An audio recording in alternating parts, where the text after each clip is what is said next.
அனைவருக்கும் வணக்கம். நம்ம இன்றைய பதிவில் கார்த்திகை மாதத்தில் வருகிற கார்த்திகை அன்னைக்கு எத்தனை விளக்குகள் ஏற்ற வேண்டும், எத்தனை மணிக்கு நம்ம அந்த விளக்கை ஏற்றணும் அப்படிங்கிற ஒரு பதிவை பற்றி தாங்க நம்ம பார்க்க போகிறோம். நம்ம வீட்டில் ஏற்கனவே பழைய விளக்குகள்லாம் நிறைய இருக்கும், அதையே வச்சுக்கலாம். இல்லை புது விளக்குகள் வாங்கணுன்னாலும் நீங்கள் வாங்கி அதை வச்சுக்கலாம். பழைய விளக்கானாலும் சரி, புதிய விளக்கானாலும் சரி, நம்ம நல்லா கழுவிட்டு அதுக்கு பிறகு தான் நம்ம அதை ஏற்ற ஆரம்பிக்கணும்.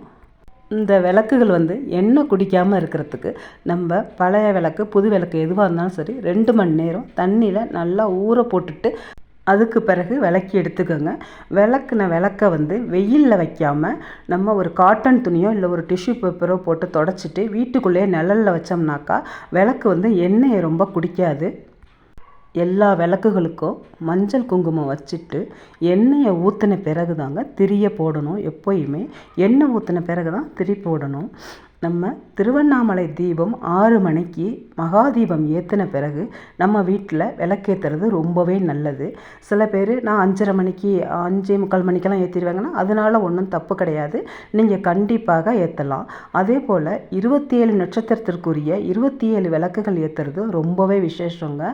சில பேர் நிறைய விளக்கு வாங்கி வச்சுருப்பாங்க, நிறைய நான் எண்ணெய் வாங்கி வச்சுருக்கேங்க, நான் மாடியில் காம்பவுண்ட்லாம் நான் ஏற்றுவாங்க அப்படின்னா கண்டிப்பாக ஏற்றலாங்க. எவ்வளோத்துக்கு எவ்வளோ வீடு பிரகாசமாக இருக்கோ அவ்வளோத்துக்கு அவ்வளோ வாழ்க்கையும் நம்ம வாழ்க்கை ரொம்பவே பிரகாசமாக இருக்கும்.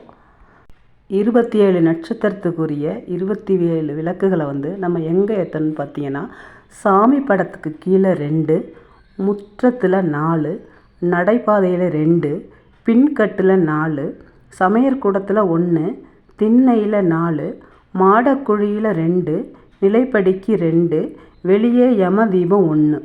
இது நம்ம நட்சத்திரப்படி ஏற்றுறது. உங்கள் இஷ்டம் போல் நீங்கள் உங்களுக்கு நிறைய விளக்குகள் இருக்குன்னு சொன்னாக்கா நீங்கள் உங்களுக்கு எவ்வளோ வேணாலும் ஏற்றிக்கலாம். விளக்குகள் எல்லாம் ஏற்றி முடித்த பிறகு நம்ம பூஜை அறையில் பொரி எல்லாம் வச்சு நம்ம இருக்கிற பழங்கள், வாழைப்பழம், வெத்தலைப்பாக்கு என்ன இருக்கோ அதை வச்சு நம்ம நைவேத்தியம் பண்ணிடணுங்க.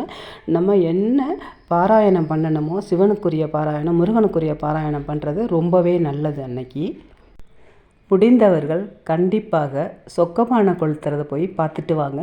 சிவாலயங்களிலும் முருகன் ஸ்தலங்களிலும் கண்டிப்பாக அன்றைக்கி சொக்கப்பானை கொளுத்துவாங்க.